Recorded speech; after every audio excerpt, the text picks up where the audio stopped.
How many of you have ever received unfair treatment? Jesus said it is impossible that no offenses should come. Do you have the right to be offended? Offense is a snare, a trap. An offense is the bait of Satan. The bait of Satan. John Bevere's best-selling book has changed lives all over the world. God's word, His promise, will always come to pass as long as you don't get offended. And now, John Bevere Ministries presents The Bait of Satan Curriculum, a 12-part series designed to free you from the snare of offense. What you do with the offense will determine your future. Estamos na lição 11. Você acredita nisso? No currículo em vídeo A Isca de Satanás. Sabe, eu posso ler alguns testemunhos aqui. Tudo bem para vocês? Sabe, a Bíblia diz que eles venceram pelo sangue do Cordeiro e pela palavra do seu testemunho, amém? Sabe, eu tenho esses testemunhos, minha equipe me ajudou porque eu digo a vocês, sabe, isso abençoa a minha vida, como Deus usa essas pessoas, toca essas pessoas através de livros. O primeiro livro que eu li foi A Isca de Satanás. Há cerca de 1 ano, quando li o primeiro capítulo, pus o livro de lado e disse arrogantemente no meu coração, eu não tenho ofensa. Esse livro não é para mim, mas para fulano de tal. Então o livro ficou na minha estante e semanas depois o Espírito Santo literalmente me levou e eu o peguei de novo e li de novo. Desta vez eu ouvi, o Senhor falando ao meu coração me trouxe cura e me expôs uma área onde Deus vinha tentando tratar. Essa é Pat do Havaí. Separamos, deixa eu apenas... Sabe, deixa eu ler apenas mais uma aqui, temos tantas, mas... Sabe, o testemunho que realmente... Bem, deixa eu ler esse aqui. Seja pela ira no trânsito, em casa ou pelo mau humor na televisão, a sociedade hoje se tornou mais arrogante e indiferente. E eu me encontrei preso nisso, me defendendo de injustiças que percebia, reais ou imaginárias. E no processo percebi quão infeliz eu me tornei. Eu vivo em Pensacola e li o seu livro A Isca de Satanás e as palavras inspiradoras sobre lidar com o pecado da ofensa me ajudaram imensamente não só no que diz respeito à autoridade, mas nas coisas da vida em geral. Como atendente de lojas, não dizemos obrigado às pessoas que não são educadas. Eu cresci com influências cristãs fortes. Desde cedo me distanciei do cristianismo por causa da negatividade e das táticas de controle que experimentei. As suas palavras despertaram dentro de mim que eu não tenho mais que basear meu amor na validação dos outros ao invés disso em Jesus. Esse é Doug da Louisiana. Sabe, recebemos isso o tempo todo e eu digo a vocês, isso serve para ver como Deus usa essa mensagem. Por todo mundo vejo pessoas vindo à frente em conferências, de 50% a 80% das pessoas, e os testemunhos que recebemos de como suas vidas foram mudadas. A isca de Satanás, a ofensa é literalmente a armadilha do diabo para destruir o chamado de Deus na sua vida nesses últimos dias. Há um homem chamado Cole Stringer, da Austrália, que escreveu um livro, eu acabei de ler há 2 dias atrás, chamado Tire Sua Mão da Gaiola, Macaco. E esse australiano descobriu como as pessoas na floresta pegam macacos. Sabe como pegam macacos? O que eles fazem, isso é sensacional, é colocar uma banana dentro de uma gaiola, certo? Não há portas dentro dessa gaiola, é apenas uma gaiola redonda. Mas a questão é que a gaiola é ampla o suficiente apenas para o macaco pôr a mão assim. E o que o macaco faz é agarrar a banana, mas quando ele agarra a banana ele não consegue tirar sua mão porque é muito estreito.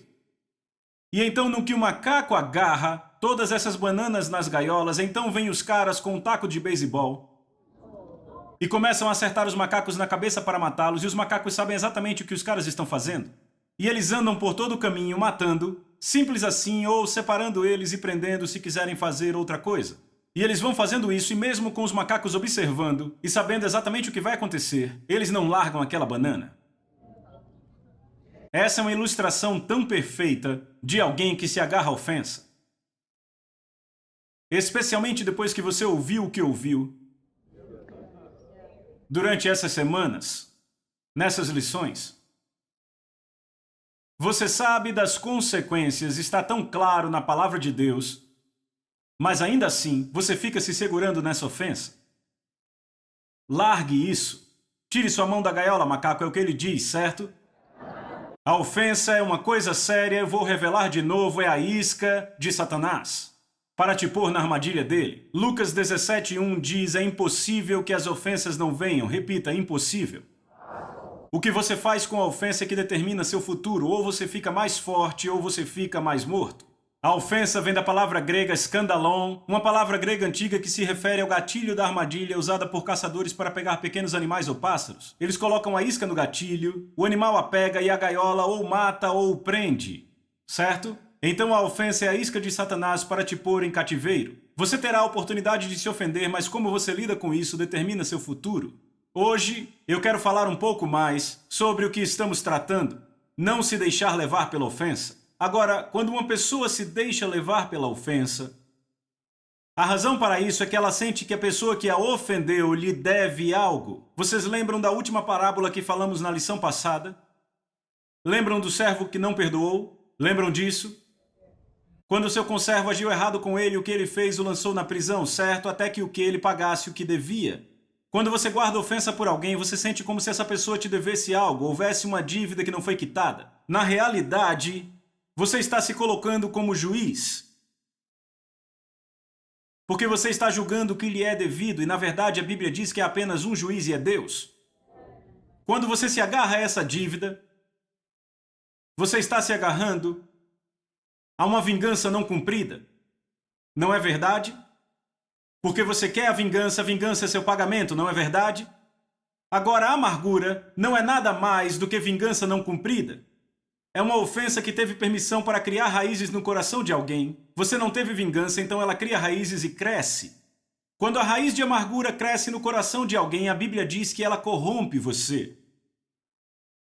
A Bíblia diz para examinarmos os nossos corações cuidadosamente, para que não haja em nós nenhuma raiz de amargura, pela qual muitos foram corrompidos. Hebreus capítulo 12.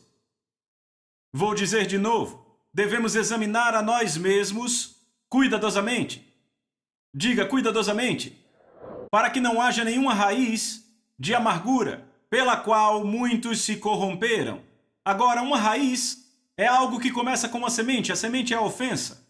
Estão comigo? Se essa semente é regada, se for nutrida, vai crescer. E o que cresce é uma planta muito destrutiva na sua vida. Vai te corromper. Eu penso que a pessoa que exemplifica isso melhor do que qualquer outra é um jovem chamado Absalão. Se olharmos para Davi, lembra que falamos de Davi algumas lições atrás, como Davi foi muito maltratado por Saul, mas Davi não mordeu a isca. Ele não se ofendeu. Quando Saul foi julgado por Deus, o que Davi fez, amigos? Davi, o quê? Ensinou a todos os homens de Judá uma canção de amor. Ficou de luto por Saul ter sido morto e abençoou seus descendentes. Esse não é o sinal de um homem amargo. É o sinal de um homem com coração segundo Deus. No entanto, Davi teve muitos filhos. Depois que ele conseguiu o reino, teve várias esposas e vários filhos de cada uma dessas esposas, certo? Vá comigo, por favor, para 2 Samuel.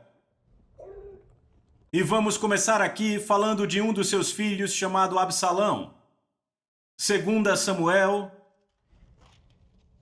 capítulo 13. Depois disso, Absalão, o filho de Davi, tinha uma adorável irmã, cujo nome era Tamar. E Amnon, filho de Davi, se apaixonou por ela.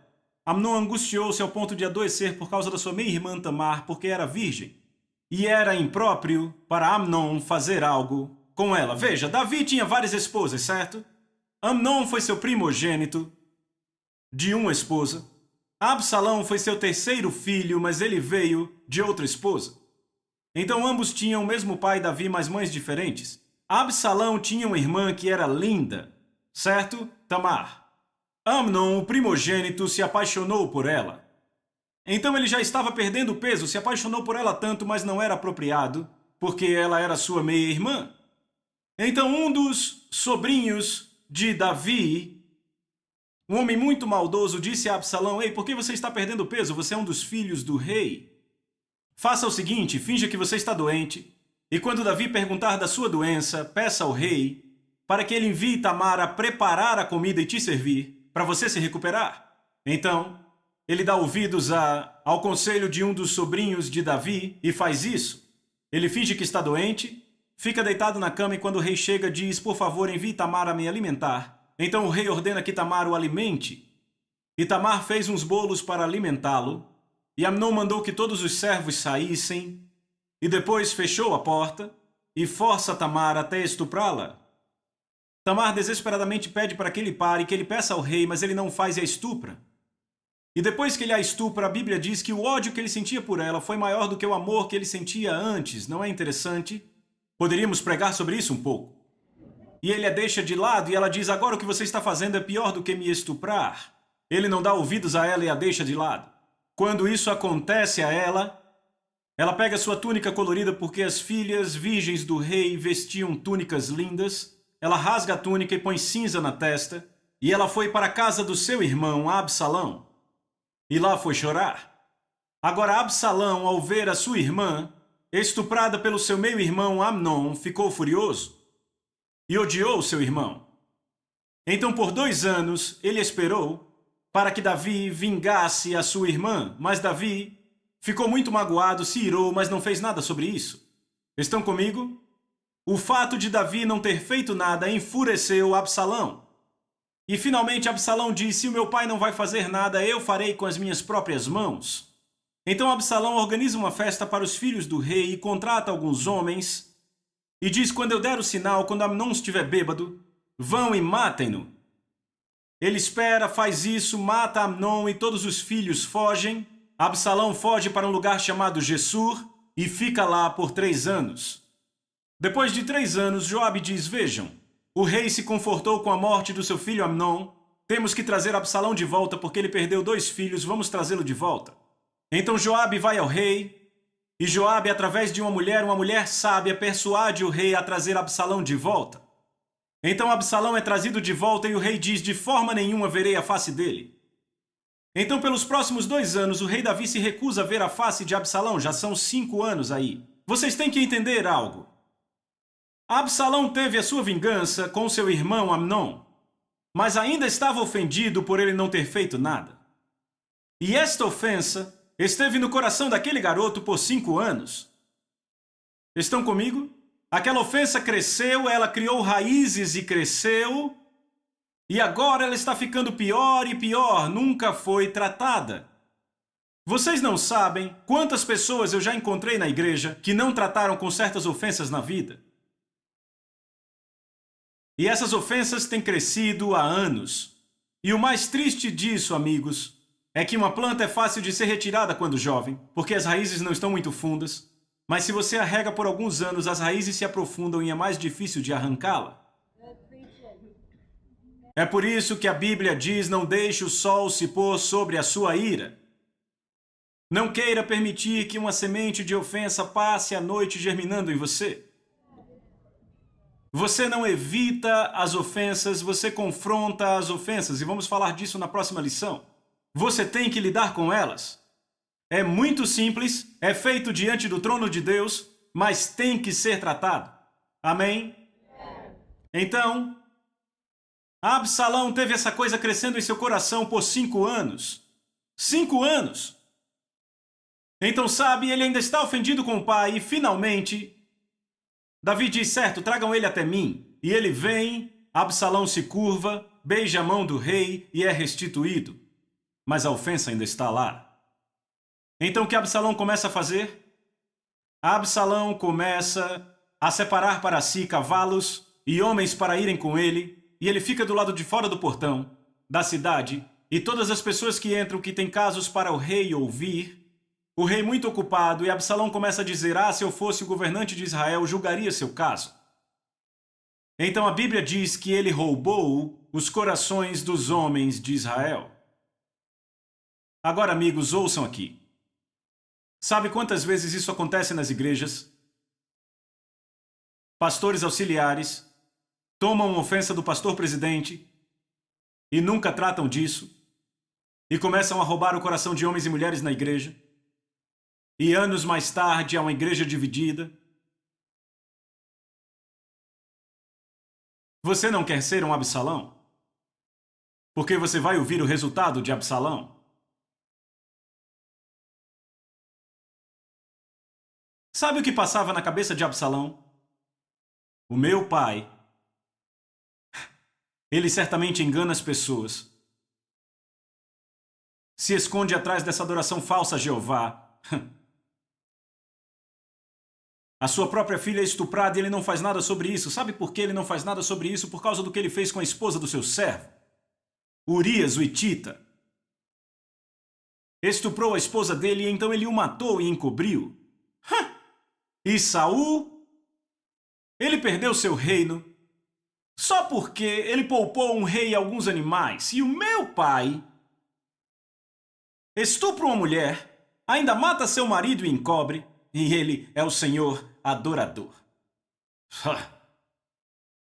Meu pai não fez nada pela minha irmã. Vem é regado. Ele vem pensando nisso há um longo tempo. Entendem isso? Amigos, deixa eu ler algo. Eu vou ler para vocês a contracapa do livro. Você se sente compelido a contar seu lado da história. Você luta contra pensamentos de suspeita e desconfiança. Você revive constantemente feridas passadas. Você perdeu as esperanças por causa do que alguém fez a você ou a alguém próximo a você. É exatamente o que está acontecendo. Ele nunca tratou da ofensa. Então agora ele roubou o coração dos homens. Por quê? Porque ele se justifica. Meu pai, sabe, ele é um canalha. Ele é tão hipócrita. Ele não é qualificado a governar. Sabe, se Saul perdeu o reino porque poupou um rei e o meu pai com esse reino. Então ele rouba o coração dos homens. E então ele toma Israel e marcha com seus soldados para o trono, e os servos de Davi dizem: o seu filho tomou Israel diante dos seus olhos. E Davi tem que sair. E claro que a mão de Deus está com Davi e seus homens, e pouco depois disso Absalão é posto à morte. Sabe, até mesmo Davi deu a ordem: não o matem, mas ainda assim ele foi morto porque eu creio que foi juízo de Deus. É muito sério quando alguém se levanta contra um pai, amigos. Deus não tira isso por menos. Sabe, Davi matou o homem que apenas disse que mataria Saul, mas não o fez. É uma coisa muito séria quando você se levanta contra o pai. Então Absalão é morto, e aqui está um jovem que seria um rei em potencial, mas toda sua vida foi destruída por causa de vingança não cumprida. Uau. Não foi, ouçam, não foi por idolatria, não foi homossexualismo, não foi adultério ou estupro. Toda a raiz foi uma ofensa que cresceu e virou amargura, vingança não cumprida. Há muitos anos atrás, eu estava pregando numa igreja na Flórida e eu tinha acabado de pregar a isca de Satanás. Uma mulher vem até mim na igreja. Ela disse: Pastor John, enquanto você pregava, eu senti um dentro de mim. Ela disse: sabe, eu já perdoei meu ex-marido, está tudo bem, mas eu não sei porque eu senti essa sensação desconfortável. E sabe, o Espírito de Deus realmente me guiou e eu disse a ela: por que você não tinha perdoado o seu ex-marido? E ela disse: tinha sim, tinha perdoado, tinha chorado, eu liberei. Eu disse: não. E ela disse: perdoei sim, começou a ficar incomodada, disse: perdoei sim. Eu liberei, eu orei, eu liberei, eu chorei, sabe, eu já perdoei ele. Eu disse: perdoou não? E ela começou a ficar muito triste. E finalmente ela olhou para mim porque eu ficava dizendo não perdoou, e ela disse: então me ajude. Eu disse: por que você não me conta o que o seu ex-marido fez? Ela disse: ok. Ela disse: nós éramos pastores. Ele me deixou e fugiu com uma mulher muito proeminente da igreja. Deixou a mim e aos meus filhos sem nada. E ela disse: John, ele tem me culpado todos esses anos. Ele disse que eu atrapalhava seu ministério e o chamado de Deus em sua vida, e que Deus tinha planejado para que ele casasse com aquela mulher e não comigo, e que era a vontade de Deus que ele se casasse com ela. Sabe, isso é tão pervertido quanto o dia é claro, mas enfim. Então ele realmente machucou aquela mulher. Ela disse: agora eu estou casada, eu tenho um novo marido, ele me trata bem, Eu tenho esse bom pastor agora, para quem ela trabalhava, ela era secretária. Ela disse, eu tenho dificuldades em me relacionar com meu marido e com meu pastor. Eu disse, é porque você não perdoou seu ex-marido? Ela disse, perdoei. Eu disse, continue. Ela disse, todos esses anos ele tem me culpado. E ela disse, ele nunca voltou. E disse, eu sinto muito. Eu disse, pare aí e encontramos a vingança não cumprida. Ela olhou para mim. Ela disse, o quê? Eu disse, ouça. A sua vingança não cumprida com seu ex-marido, sabe onde está? Não foi o abandono. Não foram as crianças, você tem um marido novo que cuida de você, cuida das crianças. Eu disse, não é a casa. Eu disse, a sua vingança não cumprida está em você querer que ele volte e diga, eu estava errado. Que ele se desculpe.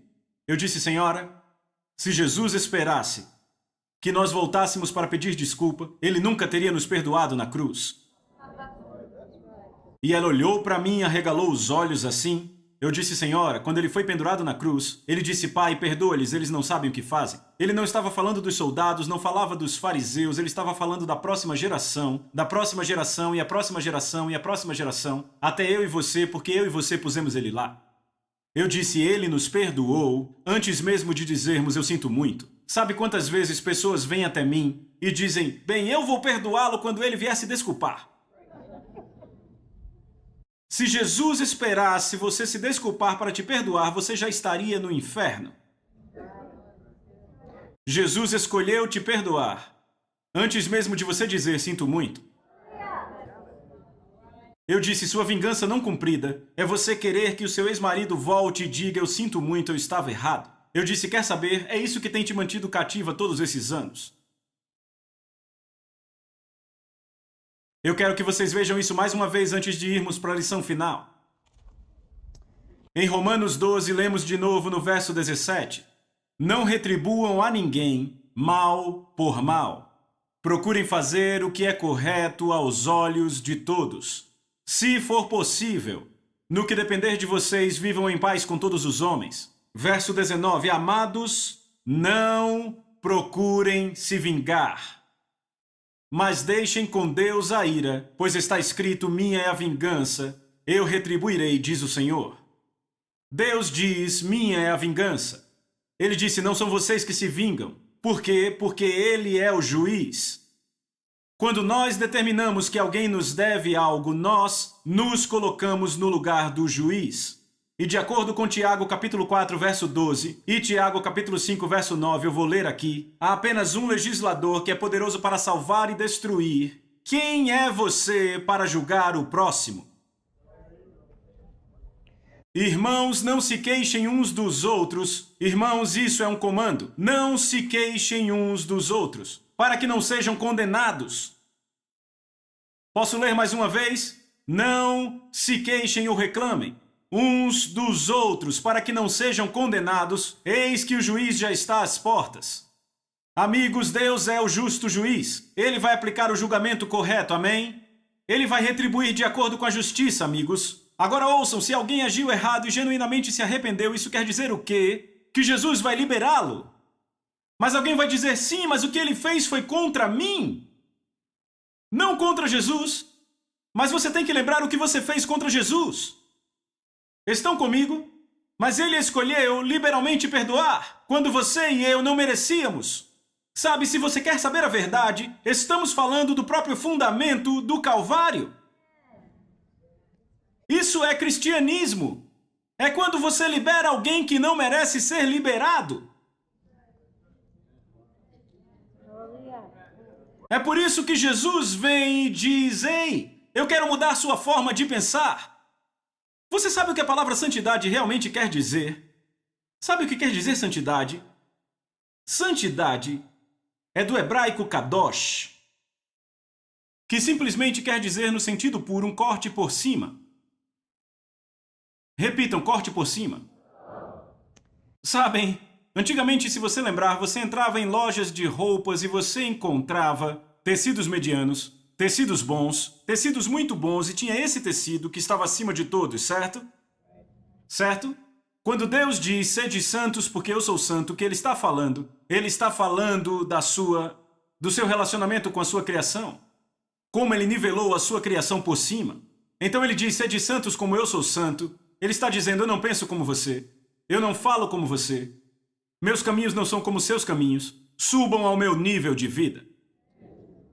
O que ele está dizendo é isso, amigos. Sabe, ele não está falando de usar o cabelo de uma certa forma, não usar maquiagem ou não poder usar calça. Você pode usar um vestido até o seu calcanhar e ter um espírito sedutor saindo da bola do seu olho. Ok?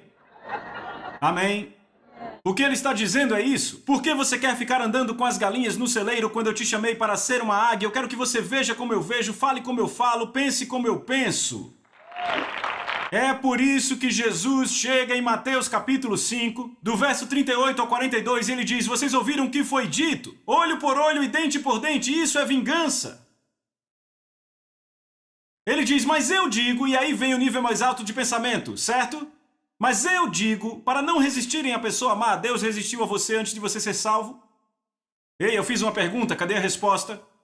Para não resistir à pessoa má, mas se alguém o ferir na face direita, ofereça-lhe também a outra. Sabe o que Jesus está dizendo? Ele está dizendo, ei, ouçam, o amor de Deus opera sempre arriscando se machucar de novo. Eu vou falar de reconciliação na próxima lição, vou deixar isso bem claro, mas vejam isso. Ofereçam também a outra. Se alguém quiser processá-lo e tirar-lhe a túnica, desde que leve também a capa. Se alguém o forçar a caminhar uma milha, vá duas. Dê a quem lhe pede e não volte as costas àquele que deseja pedir-lhe algo emprestado. Esse é o pensamento no nível do reino. Não é o pensamento de vingança. O pensamento de vingança é o pensamento do mundo. É o caminho das trevas. É perigoso, demoníaco e terreno. É a sabedoria que sobe de baixo. Estão comigo? Mas a sabedoria que desce do alto é, antes de tudo, pura, pacífica, amável, compreensiva, cheia de misericórdia e bons frutos. Deus diz, venham ao meu nível de pensamento, subam ao meu nível de vida.